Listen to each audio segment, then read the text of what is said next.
everybody, and welcome again to the Open Mic. Of course, am your host, Rich Eisen. This is the show where you come to hear industry experts and authors and editors, agents talk about the publishing industry and writing and all things related to it. I am really thrilled today to be joined by one of the most respected observers of this industry for a couple of decades now. She is the editor of The Hot Sheet, which if you are in this business, you certainly know about that. Electric Speed. She's former publisher, Writer's Digest, Virginia Quarterly Review, Publishers Weekly, one of the most highly sought after speakers out there, an essayist, an author herself. Of course, I am talking about the great Jane Friedman. How are you doing this morning, Jane? I'm doing well. Thank you, Rich, for having me. Oh, absolutely. The pleasure is all mine, believe me. Let's just jump right into it here and try to make good use of your time, because as I noted, you have worn so many hats in this industry, editor, author, publisher, publishing consultant, speaker, teacher. How do you describe yourself these days? What is your foremost thing when you think about how you fit into this industry? As of today, I would say educator and reporter. So my focus area right now is reporting on the business of publishing for an audience of authors and other service professionals like literary agents, editors, and others who work in the community and need to know what changes are happening. But I also offer considerable online education and other free resources, some paid resources, to make sure that authors have the information they need to make the right decisions. So while I offer a mix of craft and business education, as far as my own work and writing, it's really focused on the business and making sure people understand how it works. Yeah, I would certainly say to anyone who hasn't read it, your book, Publishing 101, it is like the Bible for people who are just getting into this and thinking, whether it's fiction or nonfiction, and trying to get a lay of the land and understand what the industry does and does not want, and how you maybe can and should not go about doing certain things. So I'm going to give you a little plug on that, because I've always found that to be one of the more really helpful books out there in a world that is filled with craft books and advice and everybody telling you what to do. I will say yours is one of those ones where people probably should listen, you know. Thank you.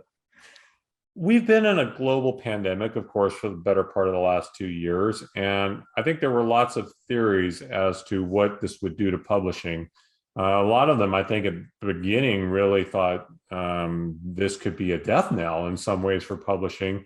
I don't think it's turned out to be that way at all. So give me your assessment. What is the state of the publishing industry right now, a couple of years into this pandemic situation?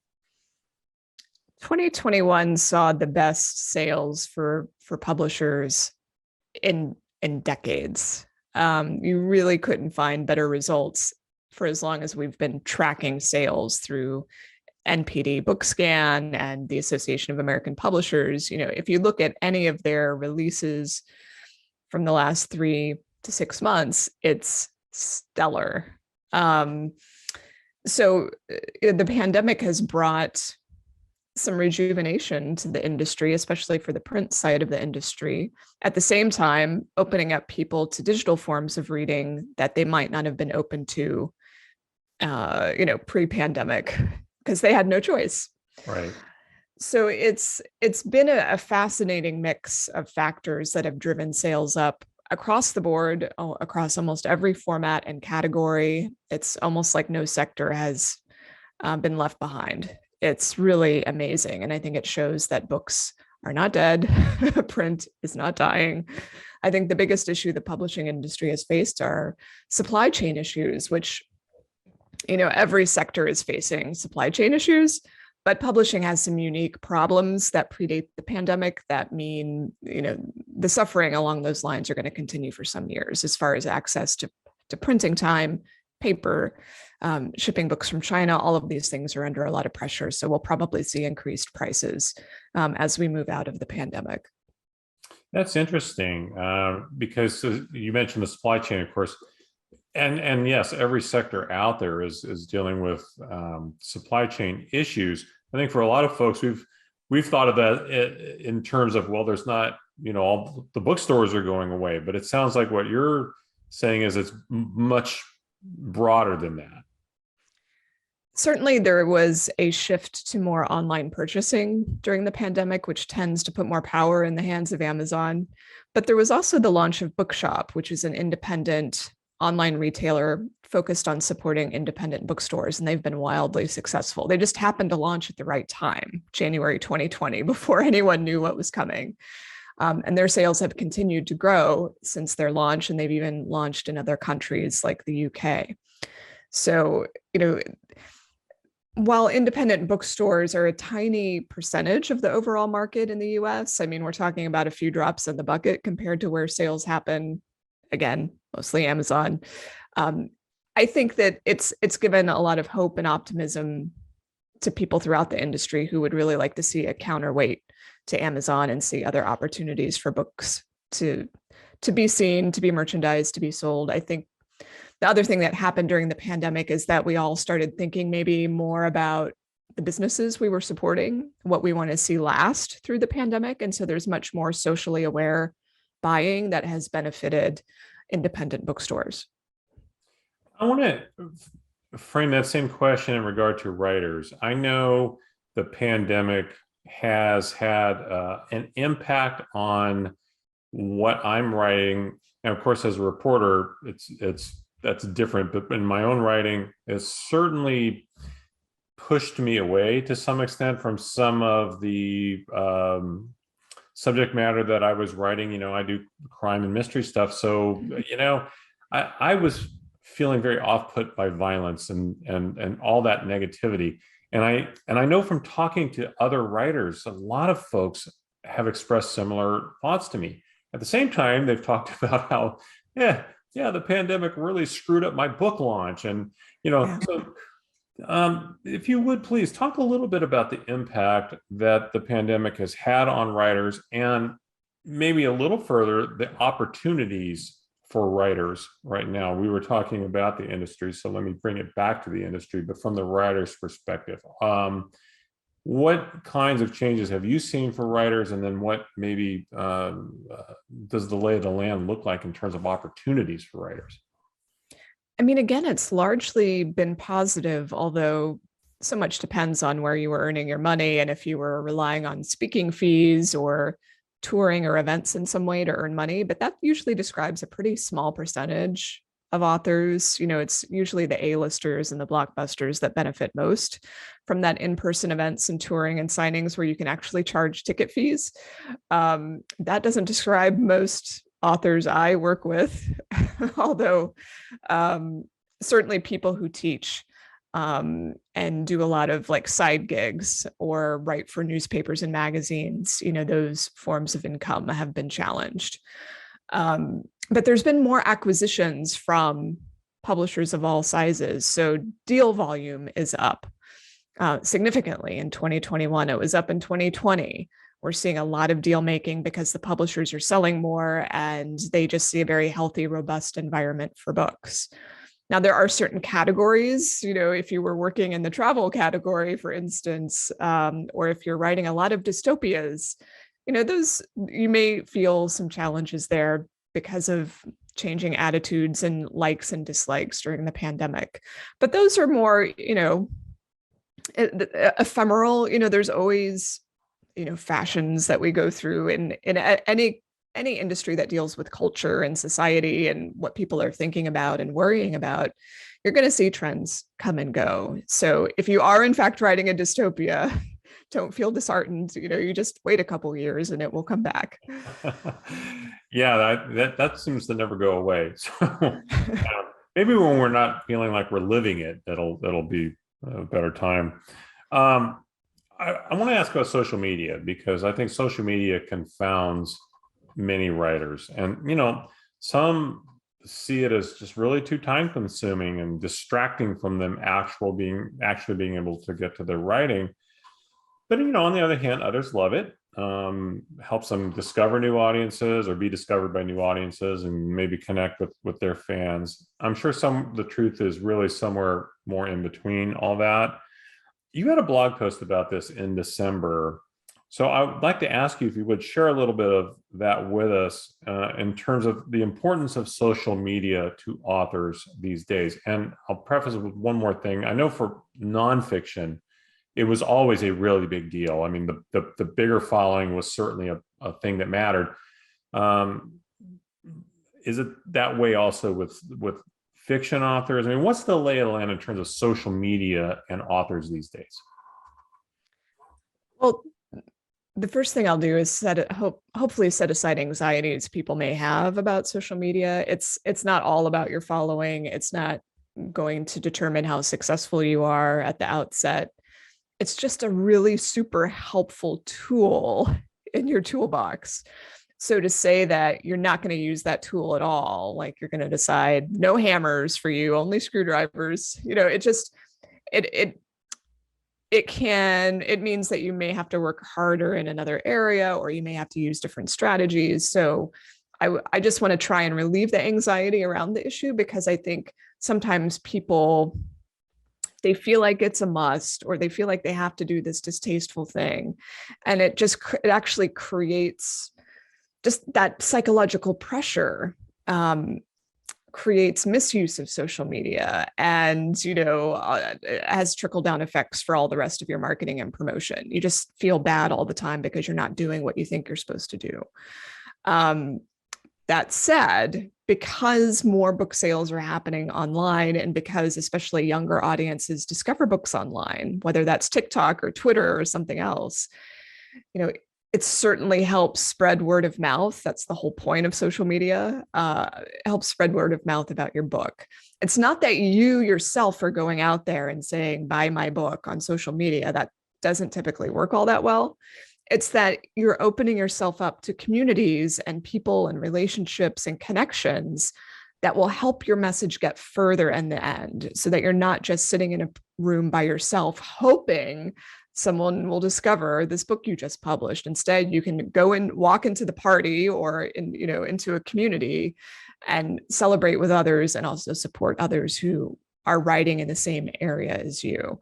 So I try to focus on the relationship aspect of social media, as that's what it's there for. It's not for you to go hang up a billboard and shill for your books. The other thing I would suggest to reduce the anxiety level is that you don't have to be on all the platforms or the ones that terrify you the most just because everyone's talking about them. So TikTok is the current darling. There's the so-called book talk phenomenon, which is in fact helping sell more books and was part of the 2021 sales growth. It was titles being talked about on social media and then selling because of those conversations. But you, as an author, you can't manufacture those conversations. Like, a lot of the TikTok phenomenon is older titles that have been out several years. The authors had nothing to do, with their titles resurgence. It's just that readers fell in love with the book, talked about it, and off it went. So I think that's why the relationship piece is so important to focus on, and rather than thinking, oh, you're going to go on there and do a hard sell. But circle back to the point I was making, just focusing on one platform is sufficient. You just want to have one place that maybe you can go consistently, day after day, week after week. And it should be the one that you can put up with, or that you actually enjoy, where you can see yourself in it for the long game, because that's the only way it actually works. If you're in it, showing up consistently over a long time. Yeah, I think, you hit on the head. I think a lot of people, it's very anxiety. It drives a lot of anxiety, especially for, I have to count myself now when I say older people, baby boomers like me who, are not terribly comfortable. Like, I've never been on TikTok, but, I am good on Facebook and Twitter and those kinds of things. Mm-hmm. But, I think it scares people because they just see all of the negative stuff, and you think, okay, am I going to post something about my book and then get harassed for a half hour by somebody who, because it just seems like people come out of the woodwork to find fault with anything, right? So it scares people and makes them think, oh, this is not something I want to do, but as you say, it's a real great way to reach an awful lot of people if you know how to reach them. I think that's the thing. If you're finding those communities, when you talk with people, do you find yourself about social media, do you find yourself helping guide them toward communities? Is that what you spend all your time doing when you talk to them about social media? I think people are looking for really nuts and bolts tactics about tell me where to go, tell me who to follow, tell like a formula, which unfortunately, telling someone how to find their people on social media is like telling them how to find friends. I mean, I don't, it's a very personal thing, I can't exactly prescribe for you how to find your friends. But I think people forget that social media is still part of the life you live. Like it's not this weird alien planet where you have to learn new convention. Like yes, I know there's some alien languages on Twitter that you might not quite understand what's going on, but it's not so different from if you move to a new town and you want to find your people. Well, if you love golf, you're probably going to go, to the golf courses or the golf clubs, or if you really love wine, you're going to go to the wine events, or it's not, I think people turn it into this really complicated, stressful thing when it's really just about finding like-minded people who are talking about the same stuff as you. Yeah. With every platform, it's a little different how you find those people. Like on Twitter, it's often hashtag driven. Right. Just find your first 12 people who for sure this is what these people like and do. And then quickly you figure out, that this is the community of people that is like-minded. I think on social media, you mentioned something pretty important about the negativity and how this scares people, which is totally valid. I think two pieces of advice there. One is just make sure you're putting out things that are positive or neutral, rather than unless you want to go and be the person who's throwing bombs, or some people that's their MO. But if you're trying to focus on the positive, put out the positive. And usually if you get the grumpy people, you can ignore them, you can mute them, you can block them, and you can really craft the experience in the way that you want. And there was a second point I was going to make, and I forgot it. Maybe it'll come back to me. Well, let me add an addendum then to this question, because I also wanted to ask you about things like this: podcasts, YouTube channels, newsletters. I know for a while, we were being told at conferences, you need to have a newsletter and build an email list and things like that. Of course, podcasts are relatively new, but then they have exploded. YouTube channels. What's your thought on these for writers? Are they still also worth the time of doing them? I'll talk about all those things collectively, but I'm going to set the email newsletter aside because I consider that a little bit different. But whether it's a YouTube channel, a podcast, any blogs, any sort of content that you're producing, I consider that for most authors to be a form of content marketing, meaning it's something you're doing for free to attract attention over the short or long term that gives you visibility, maybe brings attention to your books. And I wholly support and encourage authors to find some form of content marketing that works for them. Some of this can be social media oriented, like Instagram lives or Facebook groups or other things where it includes both a social component and a content creation component. But these can be very time intensive.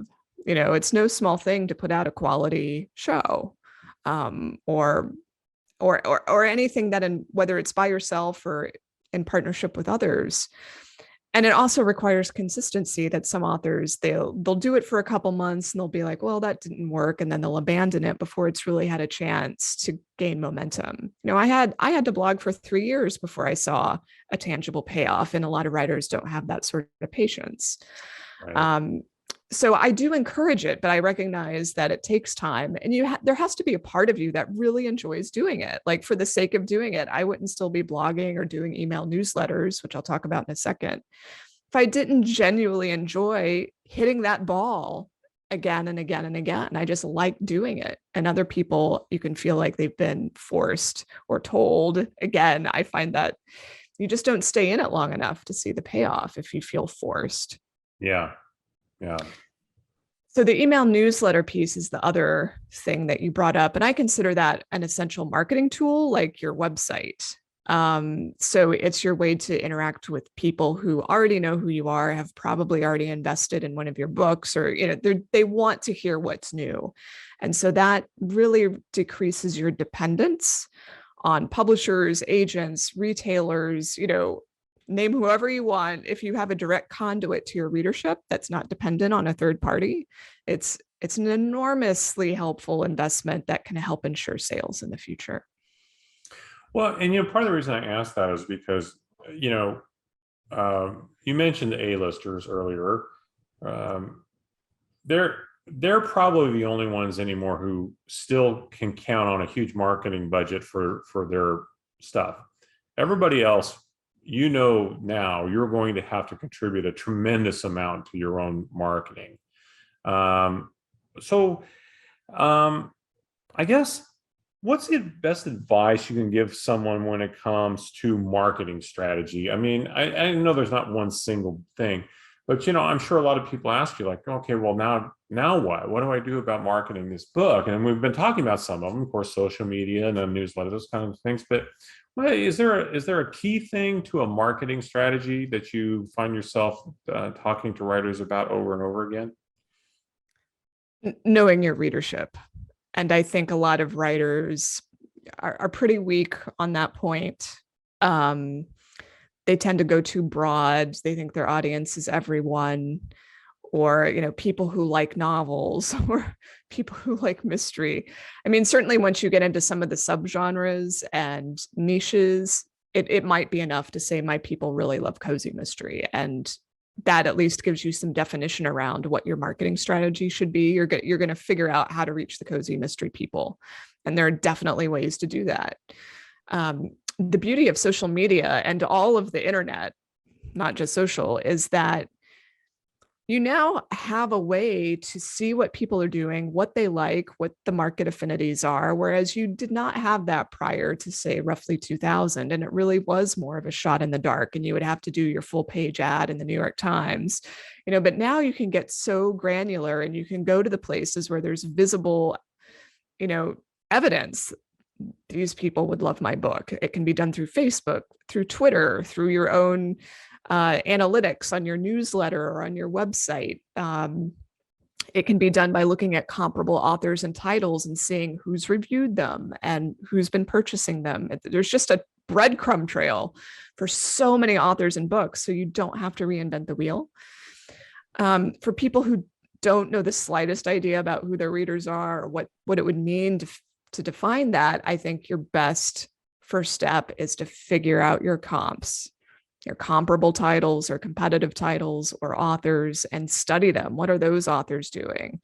What can you steal from their toolbox? Is there a partnership there? Any author who has reasonable foundation of marketing, you're going to see a lot of things there that will help inform what you do. You don't have to start from scratch. Yeah, I think that's really key there, because, like you say, I think when you've been around this for a while, you see it seems less overwhelming. But I know when you're first starting and you're just working on that first book, everyone's trying to figure out, where does my genre, what is, you try to figure out all these things that you really should probably focus on later. Mm-hmm. But that's just how we are. And then, it does start to feel like you're at the bottom of the waterfall, when you're trying to capture it all with a teacup, and it's just unbelievably challenging. So that's really good. The good place to start. Know your readers, know who they are. I understand you were credited with creating the authors tour. Is that correct? Not me. There is another Jane Friedman in publishing, who's the former CEO of HarperCollins, and she is credited with that. Oh, okay. See, okay. That's interesting. I have a question about that later too. We'll get to that. Thank you for the correction. Sometimes it's I would say 50% of the industry thinks we're the same person. So. Oh gosh, I can only imagine. Well, so there is of course a Rich Eisen in sports. And of course, I started out in sports, and I just very quickly, the shortest story ever. I got into a Facebook conversation through a mutual friend, a friendly one, but then somebody got very started pointing very unfriendly things at me over something, and I could tell that I had that he clearly thought I was the other Rich Eisen. What was really funny, and when I finally had to explain to him, that's not me. You're mad about something that I didn't say. The other guy said it, and then he tried to friend me on Facebook, and I said, "Oh, come on, stop. Okay, we're going to end that right now." Anyway, so yes, thankfully there's only one though. Let me ask you too about self-publishing, because self-publishing, gets more acceptable every year. It used to really not be an acceptable mainstream thing, and it's becoming more and more that way. And of course, a lot of authors now are hybrid. If they've built up a following, they will often do books that they self-publish later. But that said, because we've been talking a lot about aspiring and newer authors, so what is the number one advice, maybe, or you think that authors ought to be asking themselves when they consider self-publication, given the changes, everything? What someone says, Jane, I'm just going to do this myself. What would you tell them? Okay, you should ask this question of yourself first. I would definitely look and see if your category or genre is one that's already well established in the self-publishing community and reader market. And I say that because there are definitely some areas where you can do a stellar job, do everything correctly, make all the right investments, hire all the right people, but your book can be dead on arrival because your readership just isn't discovering self-published work. They're not Amazon customers. They don't read in Kindle Unlimited. And all of those things are quite important to most self-published authors. Now, I'm hugely generalizing here, but I think it's helpful to start with the generalization before you consider yourself an exception. So like literary fiction authors, memoirists, people doing really high-end books, people doing children's picture books. These things are hard to succeed at when you're self-publishing for a lot of reasons we don't have time to get into, but have to do with market conditions and how people learn about books. The people who do really well with self-publishing tend to be writing genre fiction, and it's very series driven, meaning it's not just one book, but you're doing a series of 3, 5, even more than 10 books. And then you have spin-off series, and it tends to require high volume, several books per year on a schedule. And so are you committed as an author to that sort of pace of publishing? It's really looking at the market with a business eye. You can't just do your creative thing and see if the market accepts it. If you're like most self-published authors I know, you're very strategic and thinking about how am I going to launch and sell so that I have my next paycheck to pay the rent? Like, these people are pretty incredible in terms of their discipline to the market. Now, that's not to say that they're bad writers. That is not my point whatsoever, but they have to act as publishers. They don't have someone else who's taking care of, the positioning or the advertising or any of that. So they need to be very entrepreneurial. It precisely. Yes. Yeah. Well, and and so many writers aren't. We don't think that way, right? Creatives there's no rule that says a creative can't be entrepreneurial, but they don't. It's not an automatic blend. And so I certainly know from talking to folks who self-publish, and some who wouldn't trade it anyway. They would still go that way even with all the pitfalls, but maybe they don't understand how much of a business person, how much of a business decision it is above and beyond a creative one to go. Yes. Yes. This leads me to another question about editors. And of course, this is something you do. Really accomplished independent editors seem to me to becoming a very vital part of the, and maybe they always have been, but but as publishing houses have narrowed down, a lot of the folks who used to work in house are now independents. Um, how important is it, do you think, for an author, whether they're traditionally published or independently published or self-published, to put their books through an editor, either like yourself or any other independent editor with a good reputation? Is that becoming something that's a critical thing to getting published? I'm probably more neutral on this issue than just about anyone else, considering my background as an editor. Um, it's not that I think that editing is optional. It's just that I think writers' abilities vary so much as far as being able to self-edit or know if something's working, or if they want to have that feeling of a creative partner or someone who's pushing or challenging them to take a work to the next level. I mean, I do think that every book probably needs some level of copy editing and proofreading. But where you get into the really super meaningful and expensive editing is in the development and the content, everything that comes before kind of that surface polish at the end. So, I mean, there are some writers who just swear up and down by their editor and they have very long-term relationships. That's not actually, in my mind, that easy to find, where you're really simpatico with your editor and there's that trust there, and like you're excited by their feedback and it makes you even more inspired to go back to the page. I know some editors, they can leave writers feeling cold, or there's like a lot of disagreement or strife. And so if you can find the right editor, I think they're invaluable, but I know people struggle to find that right person. Right. Well, and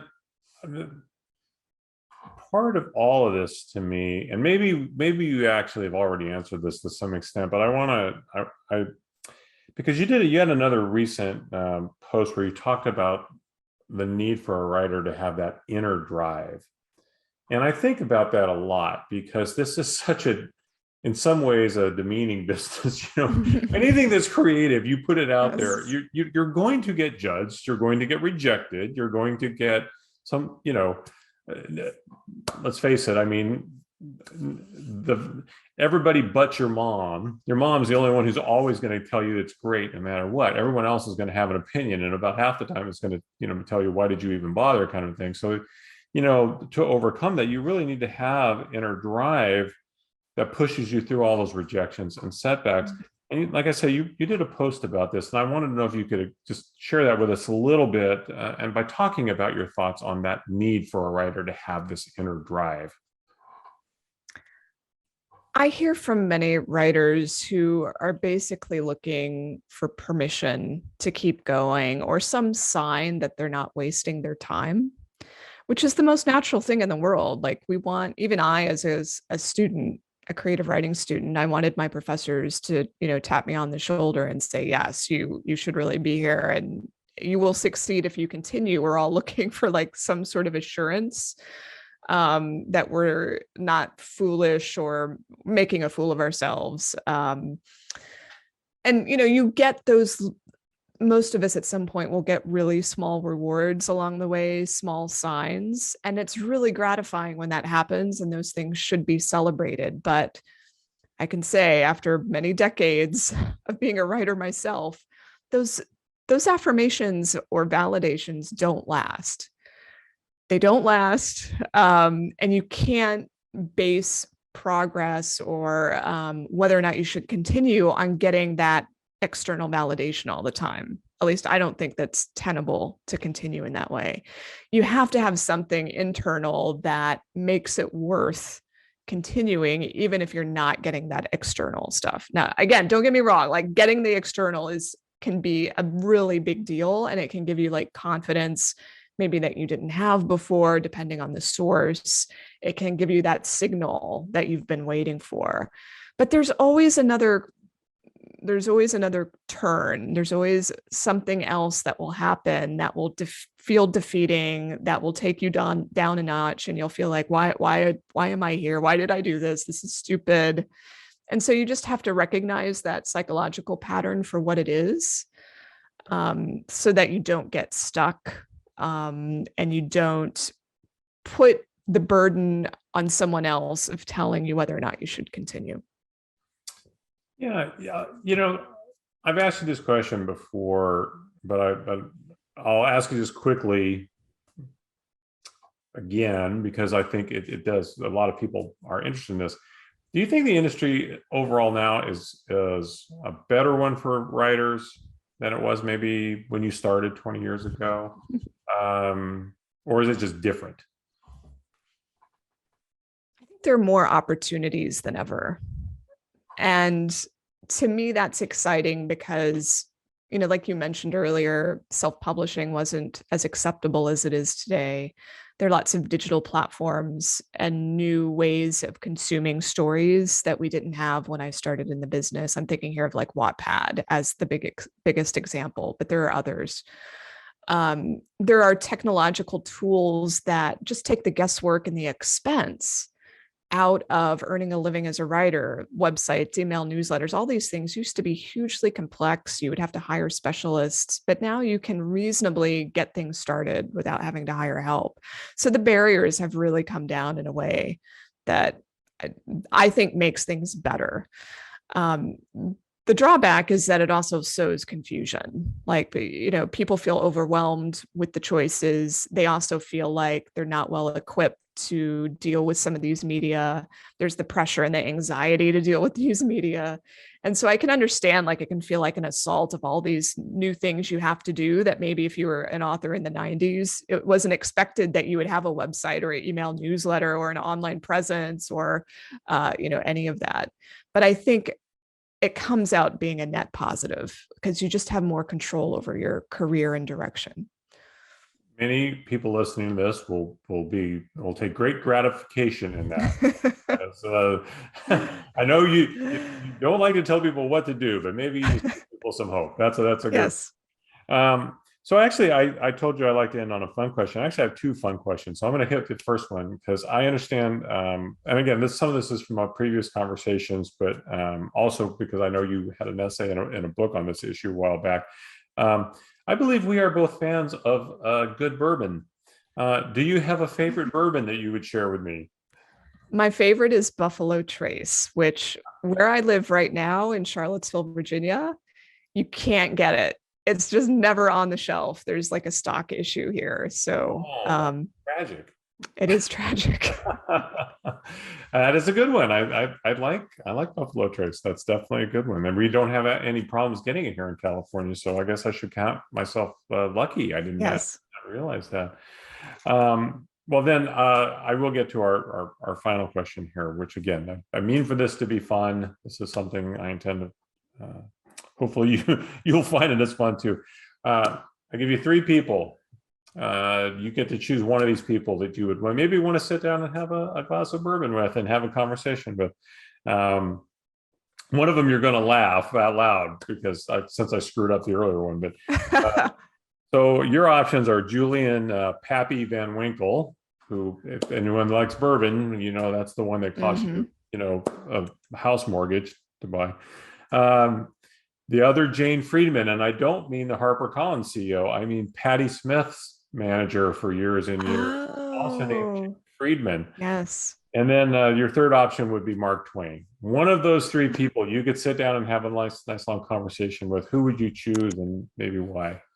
I think the first one, mainly because I don't necessarily have any affinity for the other two.